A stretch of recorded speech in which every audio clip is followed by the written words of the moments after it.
US, Israel और Iran की लड़ाई में लगभग किसे फ़ायदा होता हुआ दिखाई दे रहा है? क्या वो देश चाइना है, या क्या वो देश रसिया है, या क्या ये दोनों मिलकर हैं, या फिर इसमें भारत का भी कोई स्टेक है? जहाँ तक बात है गहरे उतरने की, क्योंकि कुछ एक्सपर्ट्स दावा कर रहे हैं कि इस लड़ाई से चाइना और रसिया को बहुत ही भारी पैमाने पर फ़ायदा हो रहा है।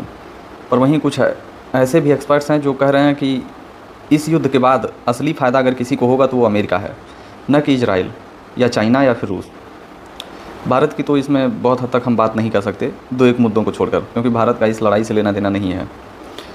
पर क्या सच में अमेरिका इसमें इतना बड़ा स्टेक लेकर जाएगा इस युद्ध से? हाँ, कुछ लोग कह रहे हैं कि ये लड़ाई न्यूक्लियर पावर, ईरान को मतलब न्यूक्लियर पावर की तरफ जाने से रोकने के लिए था, या कुछ और भी दावा कर रहे हैं कि ये ऑयल को लेकर था। पर सच्चाई यही है कि ईरान में अमेरिका लड़ाई लड़ रहा है चीन को पीछे करने के लिए। अब आप लोग सोच में पड़ जाएंगे, ऐसा क्यों और ऐसा कैसे?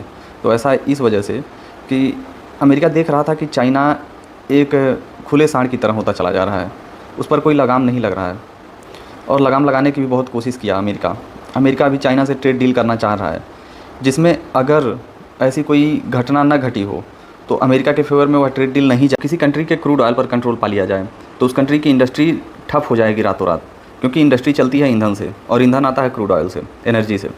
तो लगभग अमेरिका चीन की जो इंडस्ट्री है उसकी कमर तोड़ना चाह रहा है। वे भारत के साथ ट्रेड डील कर रहे हैं, उसमें उन्हें ज़्यादा बेनिफिट मिलेगा नहीं, इसमें ज़्यादा बेनिफिट भारत को ही मिलेगा। अब सोचने वाली बात यहाँ ये है कि ऐसा क्या है जो ईरान पर अटैक करके अमेरिका को हासिल हो रहा है? तो ऐसा ये हासिल हो रहा है कि अमेरिका जानता है कि जब मैं ईरान पर अटैक करूँगा, भारी मात्रा में मैं बमबारी करूँगा, तो ईरान स्ट्रेट ऑफ हॉर्मुज़ को ब्लॉक कर देगा, जहाँ से लगभग 20 से 25% के आसपास दुनिया का क्रूड ऑयल आता जाता है, एनर्जी वगैरह। और वहाँ से सबसे ज़्यादा क्रूड ऑयल और एनर्जी का जो ख़रीदार है वो चीन है।